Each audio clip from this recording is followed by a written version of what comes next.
ఏపీలో జూన్ 15వ తేదీ నుంచి కొత్తగా ఓటర్ల సర్వే అయితే స్టార్ట్ అవ్వనుంది. స్పెషల్ సమ్మరీ రివిజన్ పేరిట. అదేనండి సర్ అని అయితే పిలుస్తున్నారు కదా! ఆ ప్రాసెస్ అయితే ఏపీలో జూన్ 15వ తేదీ నుంచి అయితే స్టార్ట్ అవ్వనుంది. ఈ ప్రాసెస్ వచ్చేసి గ్రామ స్థాయిలో బీఎల్ఓలు అంటే బూత్ లెవెల్ ఆఫీసర్లు ఎవరైతే ఉన్నారో వాళ్ళైతే చూసుకుంటారు.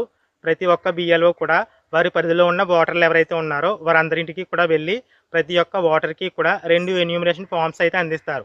ఆ ఎన్యూమరేషన్ ఫార్మ్స్‌లో ఓటర్ యొక్క పేరు, తండ్రి పేరు, అలాగే ఓటర్ ఐడీ నెంబరు, దాంతోపాటు సీరియల్ నెంబరు, నియోజకవర్గం పేరు ఇలాంటి వివరాలన్నీ కూడా ఎన్యూమరేషన్ ఫామ్‌లో అయితే ఉంటాయి. అలాగే బ్లాక్ అండ్ వైట్ ఫోటో అయితే ఉంటుంది కదా! ఓటర్ లిస్ట్‌లో ఆ ఫోటో కూడా ఆ ఎన్యూమరేషన్ ఫామ్‌లో అయితే ఉంటుంది. ఇలాంటి ఫామ్స్ అయితే ప్రతి ఒక్క బీఎల్ఓ ప్రతి ఒక్క ఓటర్‌కి కూడా 2 చొప్పున అందివ్వడం జరుగుతుంది. ఇందులో ఓటర్లు చేయవలసిన పనేంటంటే మీకు 2 ఎన్యూమరేషన్ ఫామ్స్ అయితే బీఎల్ఓ ఇస్తారు కదా! ఆ 2 ఎన్యూమరేషన్ ఫామ్స్ తీసుకొని ఆ 2 ఎన్యూమరేషన్ ఫామ్స్ పైన colour photo recent passport size colour photo అయితే ఉంటుంది కదా! ఆ ఫోటోలు అయితే అందించాల్సి ఉంటుంది. దాంతో పాటుగా ఆ ఎన్యూమరేషన్ ఫామ్స్‌లో కొన్ని వివరాలైతే మీరు ఫిల్ చేయాలి. ఆ ఫిల్ చేసే విషయంలో మీ యొక్క బీఎల్ఓ మీకు సహాయం అయితే చేస్తారు.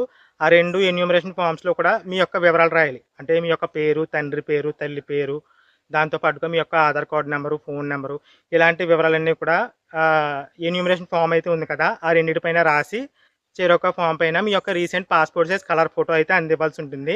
ఈ 2 కూడా పూర్తి చేసేసి మీ యొక్క బీఎల్ఓకి అందించినట్లయితే మీ యొక్క బీఎల్ఓ ఒక ఫామ్ తీసుకొని రెండవ ఫామ్ పైన వారి యొక్క సైన్ అయితే పెట్టి అక్నాలెడ్జ్‌మెంట్ కింద రెండవ ఏదైతే ఎన్యూమరేషన్ ఫామ్ ఉందో అది మీకు ఇచ్చేస్తారు.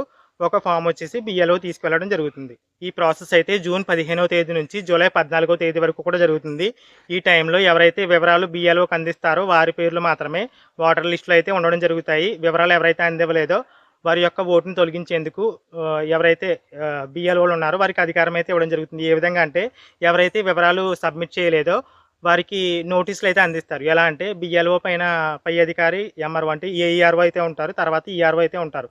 వాళ్ళు ఏం చేస్తారంటే ఎవరైతే వివరాలు సబ్మిట్ చేయలేదో వారికి నోటీసులు అయితే అందిస్తారు. మీ యొక్క ఓటు అయితే తొలగిస్తున్నాము. మీరు వివరాలు అందివ్వలేదు కాబట్టి. ఒకవేళ మీ ఓటు అనేది ఉండాలంటే ఆ వివరాలు ఎందుకు అందివ్వలేదు, దానికి సంబంధించి రీజన్స్ అయితే చెప్పండి అని అయితే నోటీస్ అయితే పంపుతారు. అవి వ్యాలిడ్ పాయింట్స్ అయితే గనక మీ యొక్క ఓటు అయితే ఉంచుతారు. లేదంటే మీ ఓటునైతే తొలగించేస్తారు. ఈ విధంగా ప్రాసెస్ అయితే ఉంటుంది.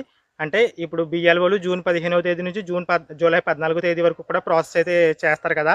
ఆ టైంలో మీరు తప్పకుండా మీ యొక్క ఓటు అనేది ఉండాలి అంటే మీ వివరాలైతే మీ యొక్క బీఎల్ఓకి అయితే అందివ్వాల్సి ఉంటుంది. ఆ ఎన్యూమరేషన్ ఫార్మ్స్ తీసుకొని నేను చెప్పిన వివరాలు ఏవైతే ఉన్నాయో ఫిల్ చేసి మీ యొక్క 2 రీసెంట్ పాస్‌పోర్ట్ సైజ్ కలర్ ఫోటోలనైతే వారికైతే అందివ్వాల్సి ఉంటుంది. అలా అయితే మాత్రమే మీ యొక్క పేరనేది ఓటర్ లిస్ట్‌లో అయితే ఉండడం జరుగుతుంది. ఇక ఈ ప్రాసెస్ మొత్తం పూర్తయిన తర్వాత ముసాయిదా ఓటర్ల జాబితా అయితే రిలీజ్ చేస్తారు.